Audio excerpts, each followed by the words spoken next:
Kontestasi politik menjelang pemilu 2024 sudah mulai terlihat dengan maraknya berbagai alat peraga kampanye yang sudah terpasang di berbagai tempat. Bawaslu Muara Enim secara serentak menertibkan APK dan APS yang sudah terpasang karena dianggap melanggar aturan.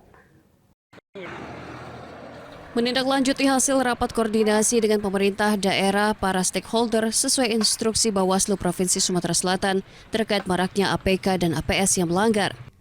Bawaslu Muara Enim dibantu anggota pengawas kelurahan desa, anggota Satpol PP secara serentak melakukan penertiban APK yang melanggar karena belum masuk masa kampanye. Divisi Penindakan Pelanggaran dan Datin Bawaslu Kabupaten Muara Enim membenarkan bahwa saat ini melakukan penertiban APK yang melanggar dan ini sudah disepakati dengan berbagai pihak untuk melakukan penertiban secara mandiri. Meskipun masih banyak yang terpasang, namun ada beberapa titik sudah dibersihkan oleh partai politik. Sudah disepakati bersama dengan partai politik, pemerintah, untuk menghimbau kepada partai politik melakukan penertiban secara mandiri dalam waktu 5x24 jam.